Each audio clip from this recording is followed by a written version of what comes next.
All right, recording now. It's Tuesday, March 15th. Hi, Jalil.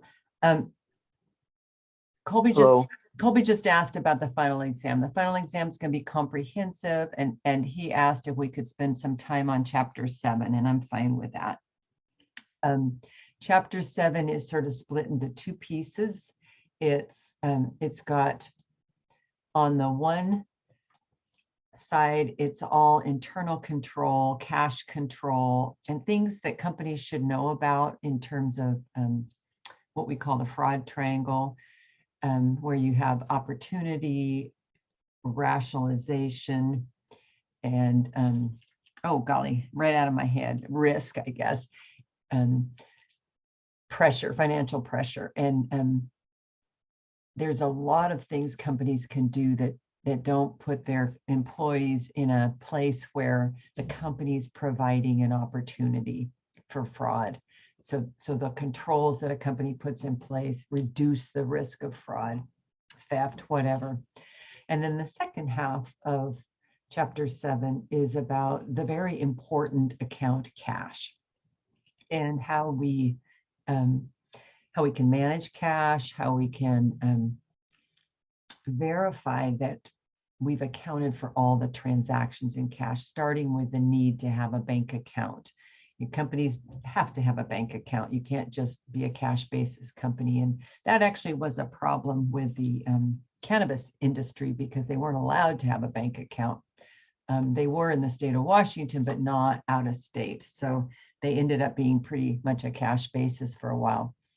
However, we're not going to study that industry in this class because there's just not enough information on it yet, although it would be interesting. So what I would like to do, Colby and Jalil, is kind of go over the bank reconciliation with you because that's sort of the more technical side of the chapter. I think the internal control side is pretty interesting, but I think that students have an easier time with that than they do the bank recon, but it's your choice. So if you want, I can do that.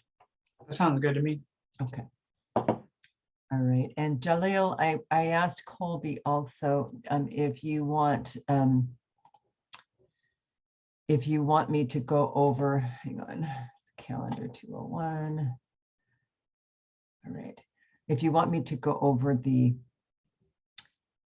Friday, I'm having an additional review session, and that'll be about, I think I said 11:30 on Friday. It was originally going to be 1:30, and now I'm getting pulled into a meeting. So let me just check our calendar. Nope, it's right here. I just want one of you here.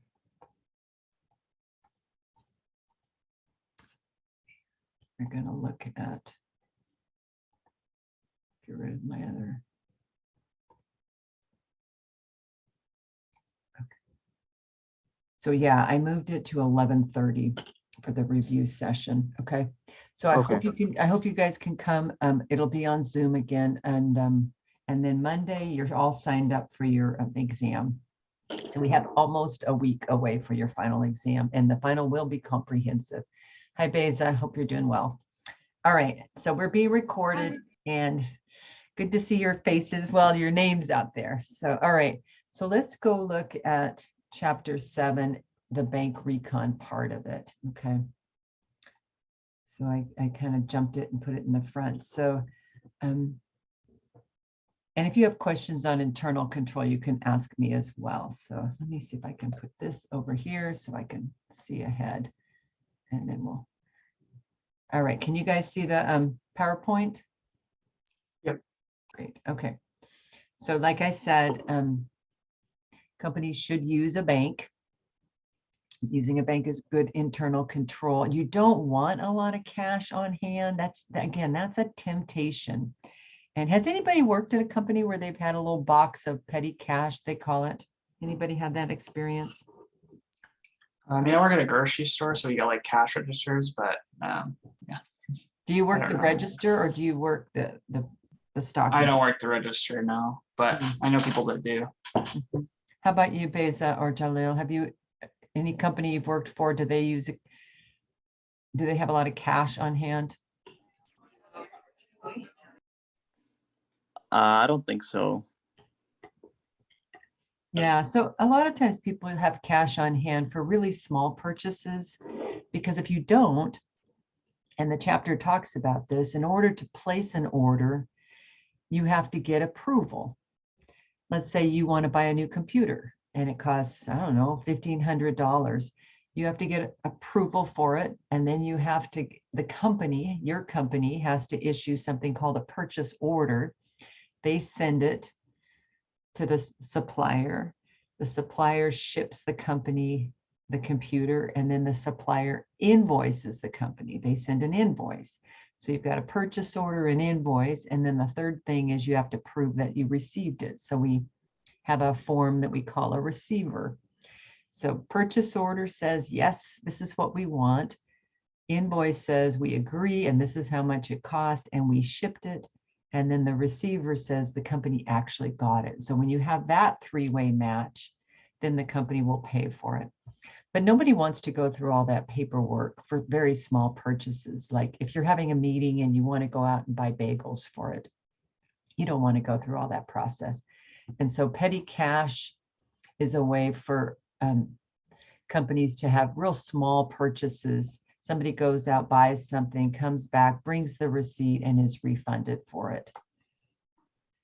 But for most purchase, and the petty cash is pretty small, maybe $50 or $100, because even if it's only $50 or $100, it represents a temptation to people. So it has to be kept all locked up and everything. And that's good internal control. Bad internal control is where you're tempting your employees all the time. You don't want to tempt your employees. If they're having financial pressure, they're going to take that opportunity perhaps and take the money. You don't want to do that. So having a bank creates a double record, and the bank sends once a month a bank statement telling everything that happened that cleared the bank. Okay. How many of you ever write a check? Have you ever written a check? You can put it in the chat if you don't want to call it out, but I'm just curious. Do you even know what a check is? Have you ever received a check? I've received it. I've never wrote one before, but I have received one. And do you have your own bank account, Colby? Yeah. Okay. So if you want to give somebody money, do you use like Zelle or Venmo? Yeah, I think PayPal, but I don't really send money to people. Okay. Yeah, I use Zelle. Hey, so what about you? Yeah, I use Zelle. You use Zelle. Okay, gotcha. And Jalil, what about you? I use both Venmo and Zelle. But do you ever write an actual check? I've received checks, but never done that before. Yeah, my daughters haven't either. I guess they've written them long ago, but they don't even have checks anymore. I'm like, just write me a check. And they're like, we don't do that. Right.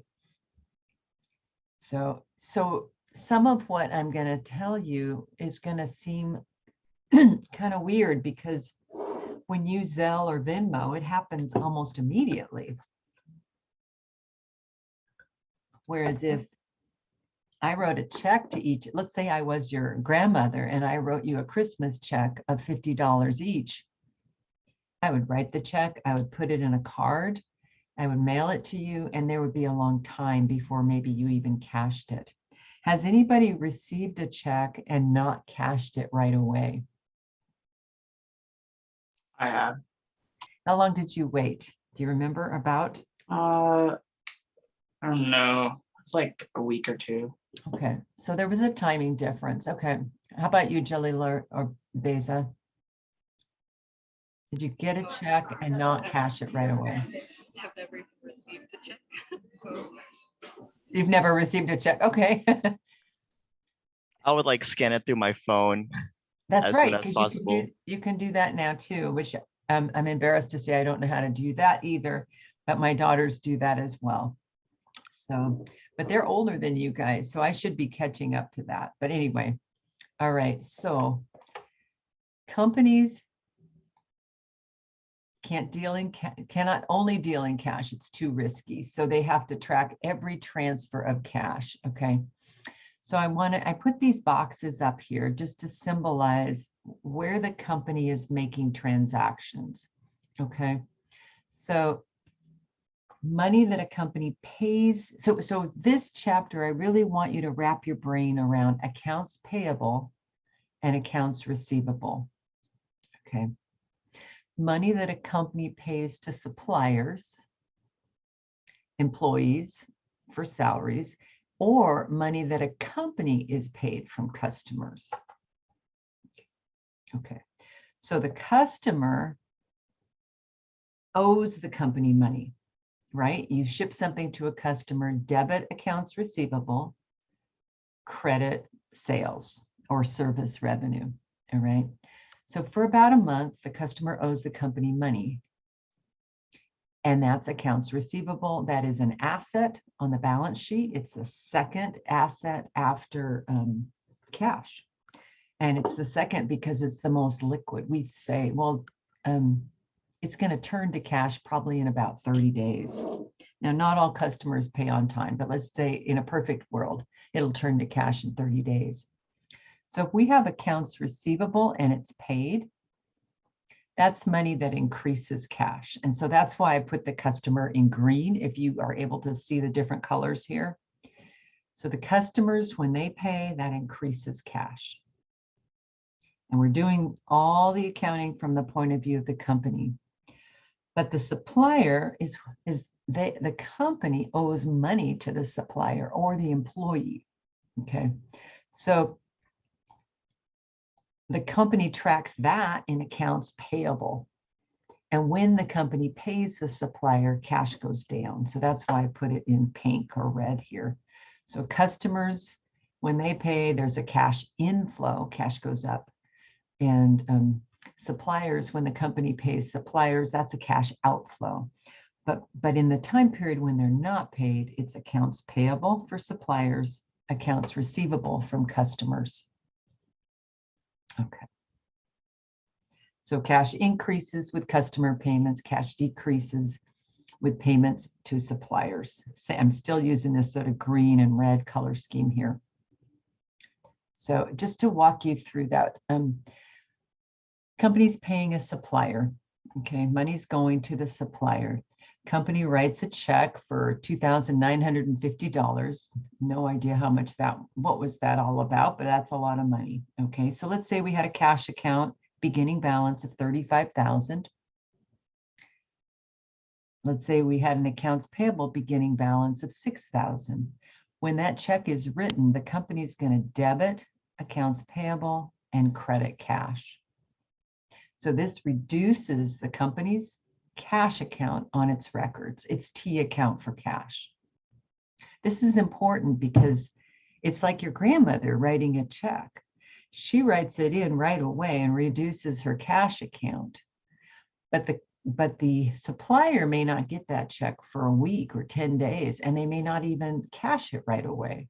So that whole time period is like a lag where there's a delay on when the company deducted it from their T account, what we call their books, and when the supplier actually cashed it, when it cleared the company's bank account. So it looks like the company has more money than it really has. Okay, so here's an example of when the customer pays the company. All right, so the customer writes a check for $20. And let's say the company had a beginning balance of $35,000. They've written that check in the previous slide, and now they've collected $20 from a customer. Now we're looking at accounts receivable. It has a beginning balance of $25,000, but when we pay, when the customer pays, we debit cash, $20, and we credit accounts receivable, $20. So this makes cash go up. Okay. All right.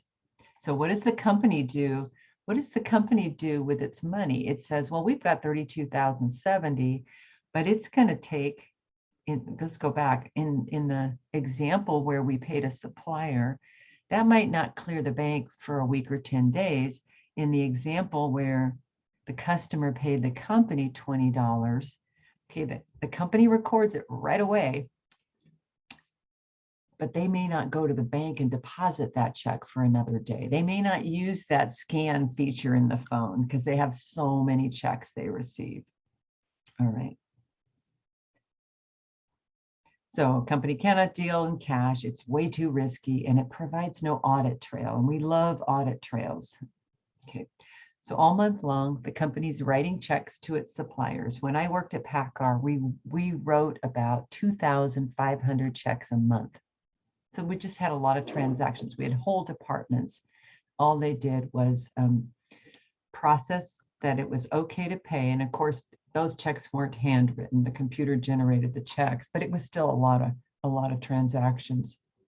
So remember, on the company's T account, the cash is immediately deducted once the company writes a check. But because it's being mailed to a supplier, there's that timing issue.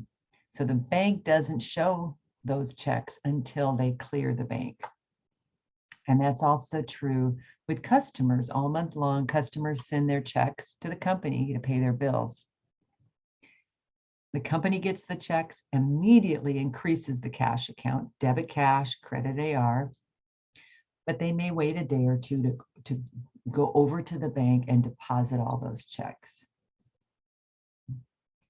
So what we're going to do here is we're going to reconcile the company's T account to the balance in the bank. And once a month, the company gets something called a bank statement from the bank. And it says, as of this day, this was your bank balance. And the company can say, as of that day, our T account balance was different. So how do we know that it's okay? So the bank reconciliation shows that. Okay, so the bank statement arrives and it says, what's the beginning balance in the account? What are all the checks paid by the bank? So remember, checks paid is money that the company wrote that went to a supplier. So that's why I'm showing it in red or pink. All the checks received from customers and deposited by the bank. And then any other deductions made by the bank. For example, if you have a bank account, sometimes it's not free and they charge you like $6.95 a month for service charge. That's the charge you pay for having a bank account, and any other additions. Okay. All right, so this is an example of a bank statement. And if you had printed out the course pack, this is in there as well. Okay. All right. So we've got Anchor Bank. We've got a lot of information here. The important thing is that you see deposits and checks. Don't worry about this column. This is a daily balance. You just want to note this ending balance as of the bank statement. And the bank statement is as of November 30. Okay. So what we're going to do is we're going to look at the bank statement and we're going to say, we wrote a bunch of checks. Here's where they're telling us whether they cleared the bank or not. Now it's important to see here that you have a series and they're all in order, 4, 5, 6, 7, etc. And then you get down here 166 to 169. So those checks did not clear the bank, 167, 168. All right. And then we need to check our records and see if we issued any checks after 171 by November 30. Okay, so it's all about November 30. Okay, so we look at the books, the company's records, and we look at this bank statement. All right. We need this ending balance. Okay. We also have a list of all the deposits here. And the deposits are money that the company got from customers. And you can see they go to the bank. They don't go every day. So the month of November has 30 days. And they went 1, 2, 3, 4, 5, 6, 7, 8, 9, about 10 times, 9 or 10 times to the bank. So they're holding the checks and then they're depositing them, holding and depositing them. Okay, so on November 30th, there was a deposit, but it's possible that there were more checks received on November 30th. So typically when companies get go to the bank, they go in the morning for the previous day's checks. So during November 30th, that day, they could have received more checks. company would have recorded them, but they would wait till December 1st to deposit them. So there'd be that timing issue again. And then we have four special items, CM, RT, DM, and SC. And those are those other charges by the bank, additions and subtractions, and we'll walk through those. Okay, so take out a piece of paper if you feel like following along and make two columns. One column, entitle it bank, and one column, entitle it books. And at the top, that's the T account. Okay, all right. Can you see mine? I look like that. All right. So just take a moment. I want to walk through this with you. I know it's on the slides, but I think you'll learn more if you write it down. Okay. All right. So the first thing you're going to put is balance. That's going to be step one for this. So you have balance here. All right. So under the book balance, we're going to put 532269, and under the bank balance, we're going to put 648895. Okay. You guys, can you read that, or is that too blurry? It's kind of small on the screen. But You see that? So let's see if we can stop share real quick. See if I can make it bigger. All right. Now, can you see it? yeah, that's way better. Okay, so you see how I have balance here, and you see how these two numbers are different. Okay, so please take the time to write this down yourselves, because I think it'll help. Even though it's on the screen, I think it'll make more sense. So the books are the T account, and it's just the cash account. The bank is whatever the bank statement tells us, and we can see on this bank statement, that's what it told us. Okay, so the problem has to give you the book balance. Okay. All right. All right. And that bank balance is on the bank statement. And you can even put that here, bank on your notes, put bank statement. And the T account is going to be for cash. All right. Okay. So hang on, let me stop sharing one more time. So here's something else I put here. Stop being blurry. Don't be blurry. It's blurry on my screen. It is a little blurry, yeah. Okay, let's try it again. Does that thing where it pops in. So to the right here, I put bank statement, you can't read it. And here I put cash T account. All right. I always like to remind students to put the sources down. So I mean, the arithmetic is easy, but it's just knowing where you got the information. Okay. All right. So you can see that those two numbers are different. And the bank has 6,488.95, and the books have 5,322.69. They are not the same number, and you're very rarely going to have them be the same number because of timing issues, particularly related to the checks. The checks sent to suppliers, cash going out, checks coming in from customers, cash coming in. All right. So we call those checks to suppliers that have not been cashed yet. We call them outstanding checks. They have not cleared the bank yet. They are still outstanding. Okay. And that's the language. That's a new vocabulary word probably that we're just going to use this chapter.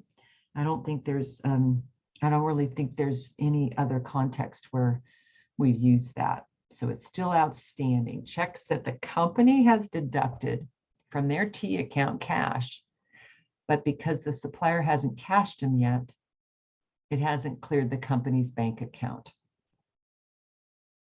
All right. So another new term is deposits in transit. That's money that the company has received. So let's say they went to the bank the morning of November 30th, and during the day, November 30th, they got more checks, and they usually deposit in the morning. So these checks, they will have been added to the T account, but they haven't been deposited in the bank yet. And so we call those deposits in transit. They're still on the way to the bank. Okay. So there's going to be other timing issues. So those are just related to the big boxes, the customer and the suppliers. There can be other things that happen in the bank. Let's say the company collects a note receivable. So if the bank collects a note receivable. So let's say the company issues a note, and instead of paying the company directly, they deposit it in the bank. Maybe they wire the funds to the bank. In this case, it shows up in the bank statement before the company knows about it. And that's what happened at this company. Okay. So in this case, the bank statement will be higher than the company's books for that item because the company hasn't recorded it yet. And that'll be one of the adjustments we do in the bank recon. And often with notes receivable, the company has earned interest revenue or a bank service charge. So if it's interest revenue, we add it to the books. If it's a bank service charge, we subtract it. Okay. All right. Other timing issues. There's one bad one. It's called NSF, not sufficient funds. So in that case, it means the customer sent a check, company recorded it, money coming up, the customer sent it, so debit to cash, credit to accounts receivable. But sadly, when it went to clear the bank deposited it, the bank put it in the account, but when a customer writes a check, it has to clear the customer's bank account. And so when it goes to the customer's bank account, the customer's bank, let's say our bank account was BECU and their bank account was US Bank. US Bank says they don't have enough money to cover this check. We are bouncing it back. And the bank says, whoops, we got to reverse that deposit. And then they tell the company and the company says, yuck. And they go back to the customer and they try to collect the money. So the company reverses the payment.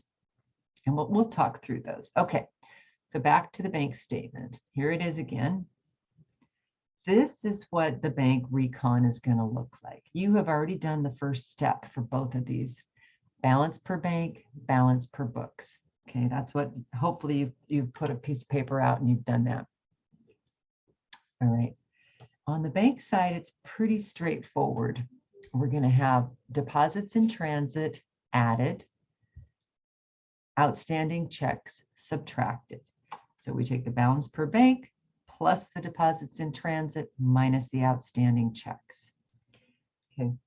On the book side, we look at the bank statement and we say, what items on this bank statement have we not yet recorded? And if any of them are increases, we add them. And if any of them are subtractions, we also subtract them. Things like service charge or NSF checks, okay? When you're done with these two columns, the ending balance for both should be equal. All right, so here's what a bank reconciliation should look like. We've got our numbers. And then after we've done all these adjustments, you get a number here, you get a number here, yay, you're reconciled. Okay, so let's walk through this. So deposits in transit. So for this first example, we're just going to give this to you and say deposits in transit were $225. All right. So what do we do with deposits in transit? Hopefully I can do this.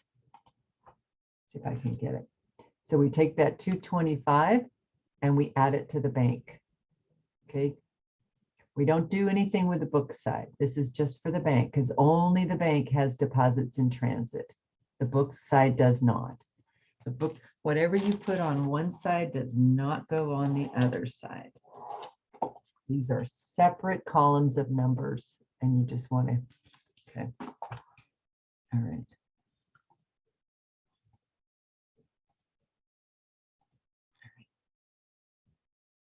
Now to get the outstanding checks takes a little bit more work.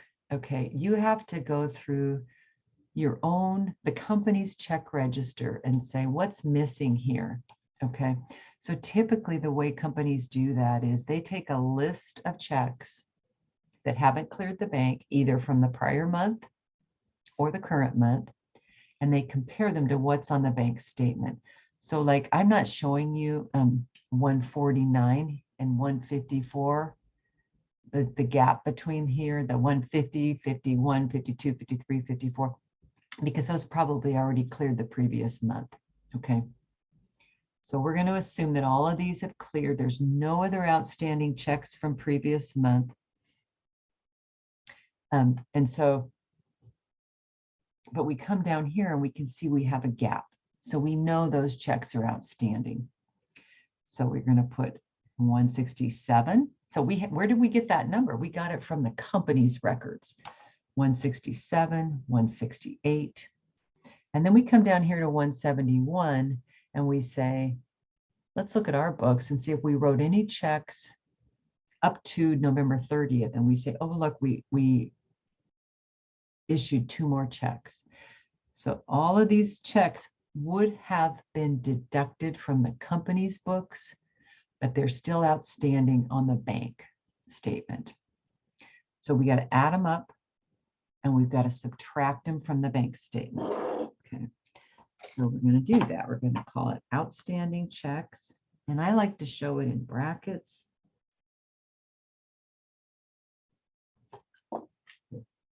We'll do that here.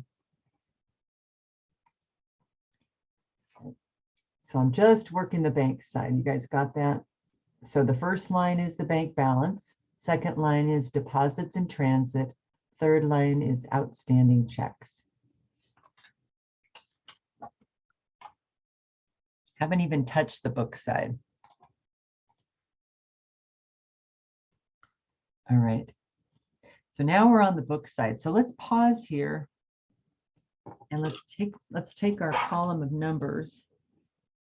And if you wrote them down, I want you to add them up and tell me what you got. Okay. So add up this column of numbers and direct message me in the chat if you have that. Okay. Or if you want to just take a quick picture of this and direct message me and tell me what the total is. The bank balance plus the deposits in transit minus the outstanding checks. What's the number? Oh, he's got it already. Because Colby, did you remember it from the earlier slide or?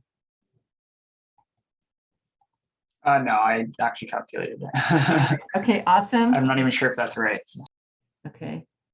Well, I'm going to write it down and then let's see, somebody else has stuff. All right. So Beza, you're going to subtract the outstanding checks, not add them.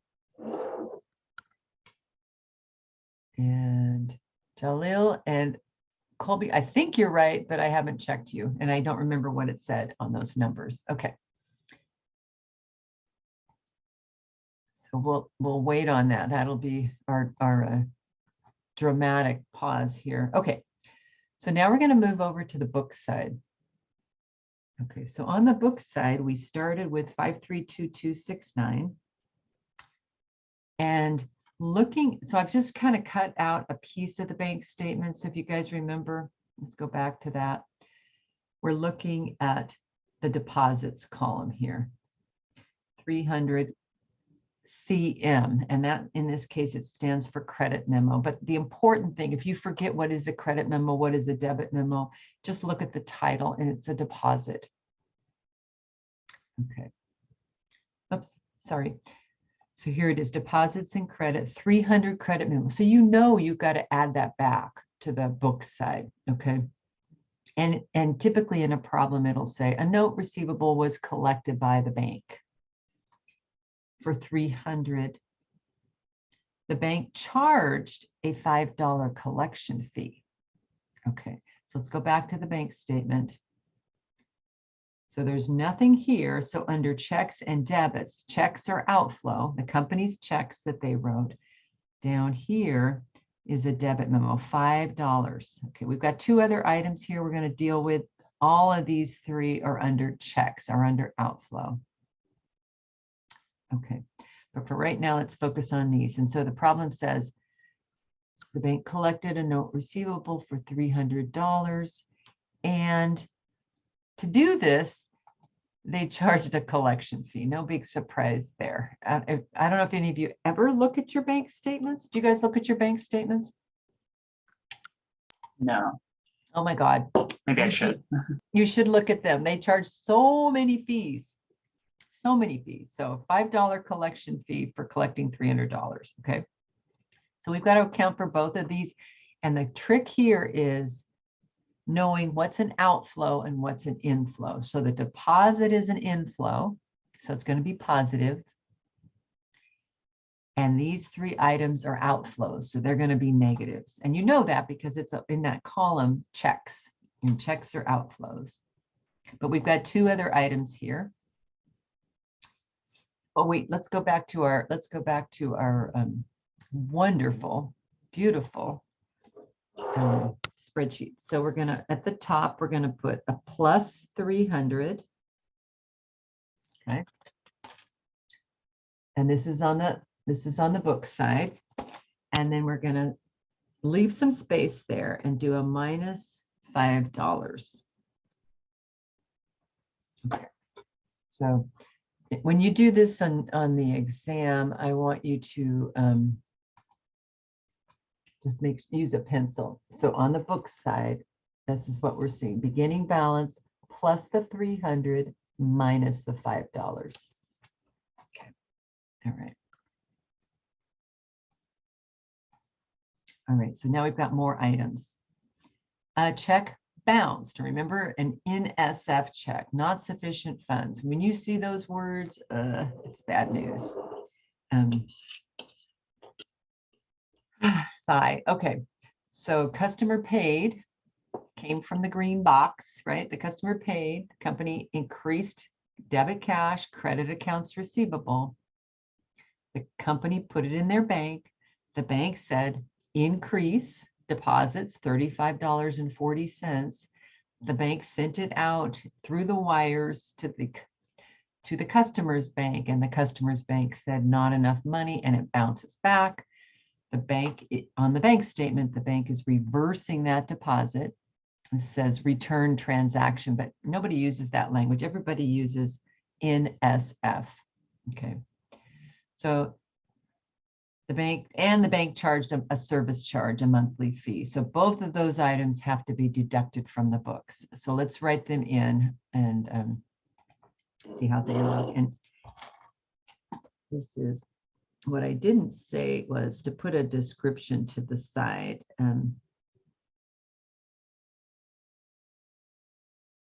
Okay, so we're going to put 3540, and that's NSF. And we're going to put $10 service charge. Yuck. Okay. All right.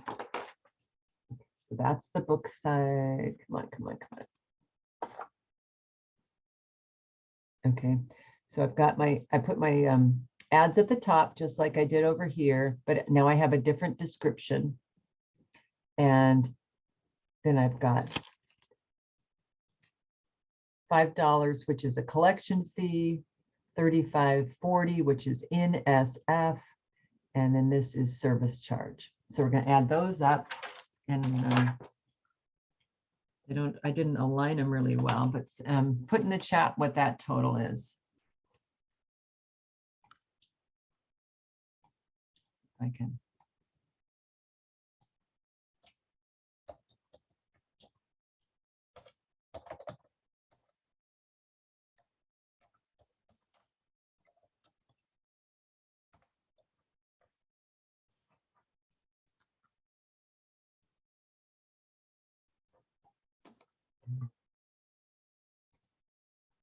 Okay, we got two chats. Don't credit unions usually charge less fees typically? I have heard that. I've never been part of a credit union, but my husband and I have been talking for 2 years about switching from our bank to BECU because everybody loves BECU. So That's who I use. Is that That's who what I was you wondering, yeah. Yeah, everybody says it's fantastic. And we were a little hesitant because if you travel, it's like, how do you get money out of an ATM, but we just have to get over there and move our money over. It's not that much money to move. So there you go. Beza, correct. Colby, correct. All right. So now we're back to this. Okay. So hold on, let me share my screen. And so we've gone full circle. Okay, so you guys have this. So the trick here is on the bank side, it has different things than what's on the book side. It's just like the difference between the income statement and the balance sheet. The accounts can only go in one place, right? They can't go on both statements. All right, so here we have balance per bank plus deposits in transit minus outstanding checks. On the book side, we have whatever's in the T account as of the date of the bank statement plus the collection of the note minus collection fees, NSF, and service charge. Okay, so there is one last step to this.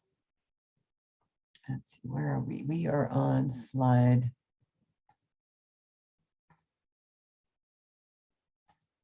I can't tell where we are. Let's see. We're way down here. Okay.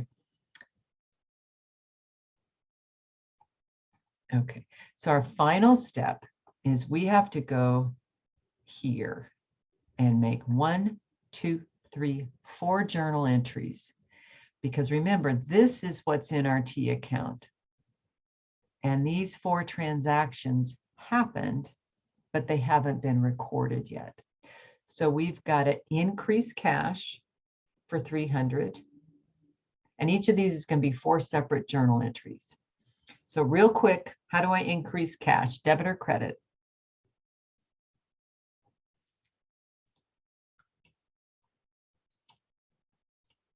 Debit. Okay. Okay. And then the next 3 journal entries, I'm going to reduce cash. So that's going to be 3 journal entries with cash as a credit. Okay. So I want you to set these journal entries up in advance. And this is how I want you to do it. And 10. So the question is, you're going to make 4 journal entries. And this is like so hard to read. Okay, make 4 journal entries and you know the dollar amount. And then the question is, what do you do with cash? So in our first journal entry, you've already told me you debit cash. And in our next 3 journal entries, you've told me, or maybe I told you, that we credit cash. Okay. So 4 journal entries. First journal entry, debit cash. We don't know what we credit yet, but we're going to walk through that. Second journal entry, we don't know what we debit, but we know the credit is cash for $5. Third journal entry, we don't know what we debit, but we know the credit for cash, $35.40. And last journal entry, don't know what we debit yet, but it's going to be a credit to cash for $10. Okay. All right. So let's walk through what we think those are going to be. Okay. So this is where this description is valuable. Okay. So it's a note, it's a collection fee, it's an NSF check, it's a service charge. So we've got to record the note collected, classify the NSF check, book the service charge. Okay. So our first journal entry is a combo. It's actually 2 journal entries. So we recognize that we received the cash. We already did that part of the journal entry. And because it's a note, we know the credit is to note receivable. Okay. The second journal entry, we knew that it was a credit to cash. And so for bank service charge, we're just going to use this account service charge expense. Okay, that's a new account for us. Service charge expense. Okay. Now the next one is an NSF check from a customer. So we're just going to reverse that collection journal entry. So when we collect money from a customer, we debit cash and credit accounts receivable. For an NSF check, we're going to debit accounts receivable and credit cash. Debit accounts receivable and credit cash. Okay. Last one is a $10 bank charge. And that's you could call it bank charge, that'd be okay, but service charge expense is just fine. Okay.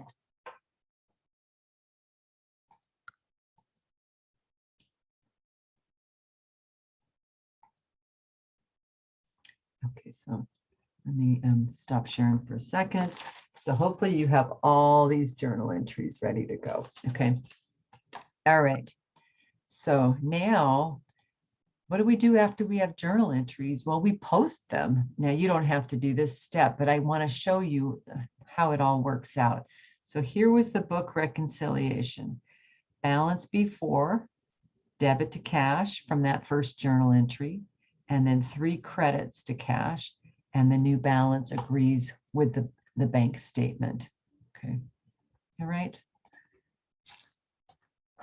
Okay, that is the bank recon. So now I want to, if you guys want to take a little more time, I want to show you, oops, that was not what I want. I want to show you the practice exam and show you how this works for that.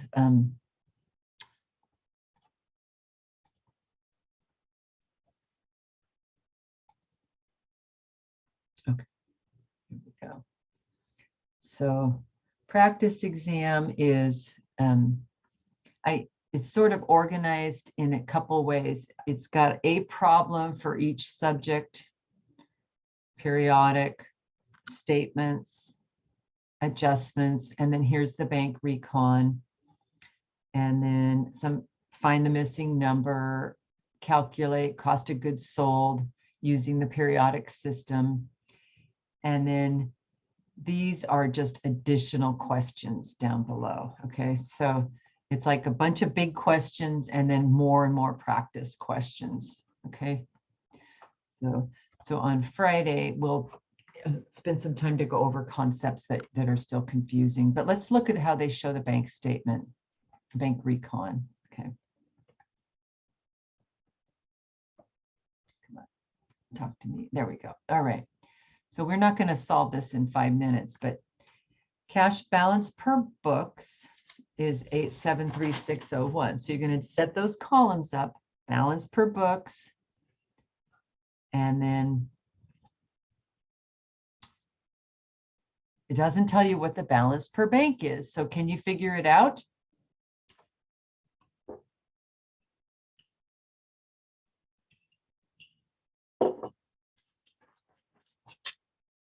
Can you tell by looking?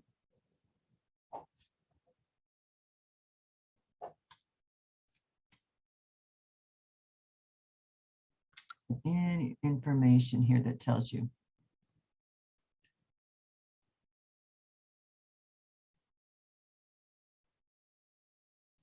Or if you put in the chat if you know, and or if you don't know, put in the chat, I don't know. I can work with that.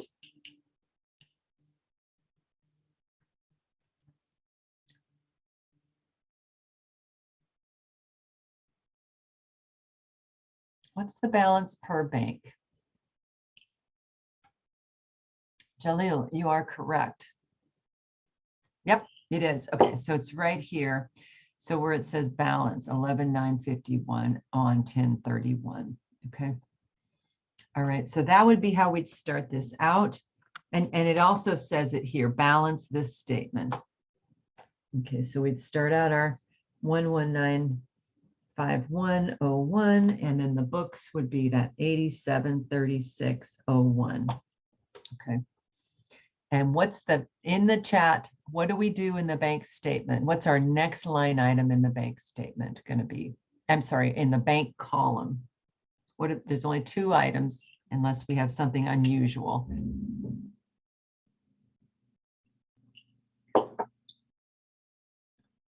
What did we do? What's our next item in the bank statement? go back and review that. What do we add? Deposits. Yes, deposits in transit. Good. And bank statement, we're going to add deposits in transit, and we're going to subtract outstanding checks. Okay. So let's just write it in, and we can. And then on the next line, put outstanding checks. So it's all ready to go. Remember, we're just doing the bank side here. All right. Okay. So how would we know what are the deposits in transit? So let's take another look at this problem. The cash balance per books of Fagan Company on October 30, 2011 is this. We got that.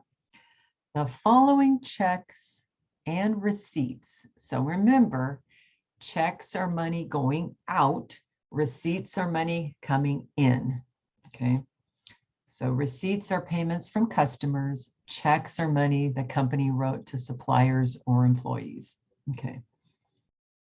So 17, 18, 19, 20, 21, 22, 23, 24, 25, and then 4 deposits. So we're going to compare that to the bank statement. But let's start with the deposits. Now here on the bank side, it's a little busy.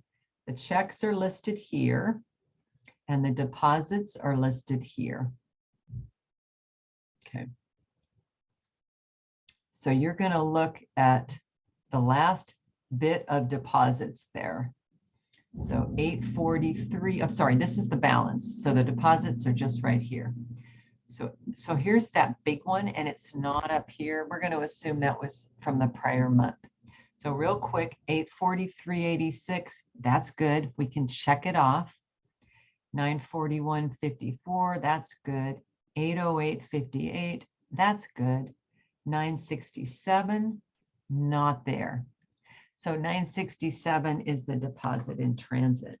The company recorded it on their books, but it hasn't been deposited in the bank yet. It's a timing issue. Okay. On the check side, we've got to go 17, 372.96, 18, 780. We've got an 18 here, but there's something wrong with it. We'll come back to that. 19, 157, 157, 20 is nowhere. Okay. So we're just going to write down number 20 here and the dollar amount, 587.50. Okay. I'm going to show you how that looks. There might be more here. Okay. So there's the bank side. We've got deposits in transit. We just had one. Here I'm listing the outstanding checks. I've listed the first one, and I'm showing that it's a subtraction. Okay, let's keep going. And then I'm gonna go for about another 2 minutes. All right. So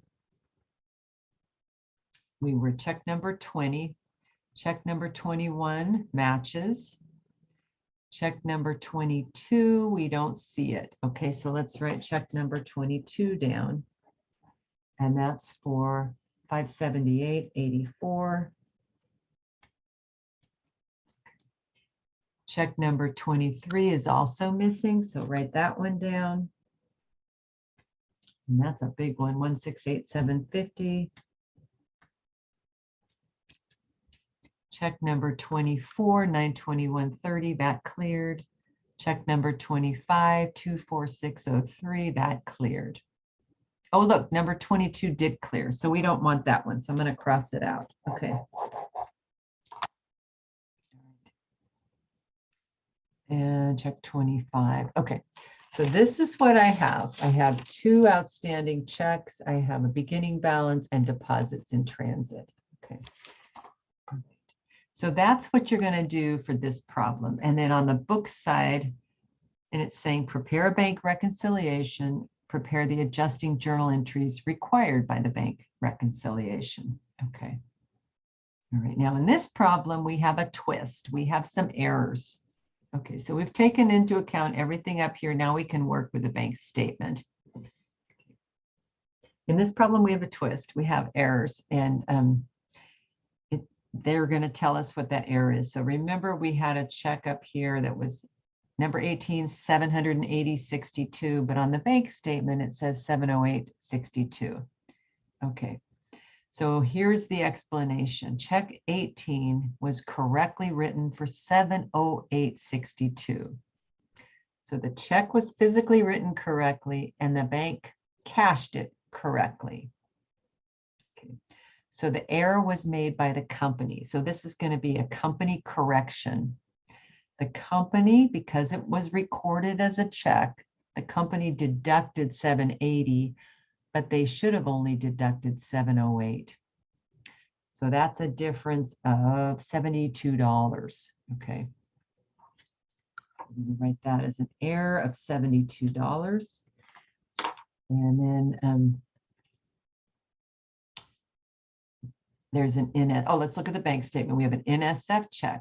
Remember, NSF checks, we subtract NSF, and that's 230. And the credit memo is for a note receivable of 2040 plus interest of 60 for a total of 2100. So you have to read these really carefully. When we have a credit memo like this, which increases the account, you know that because it's in the deposit column. You have to read the description really carefully to figure out whether they charged interest, they charged a service charge, or whether they are collecting additional interest. In this case, they're collecting additional interest. So this would be interest revenue. Okay. All right. So I'm not going to finish this, but I wanted to just walk you through this. This is a little bit of a different format than what we just saw. So and I'm not even sure I have all the line items yet, but I'm just sort of starting it out. Okay. All right. Okay. So on Friday at 11:30, I will,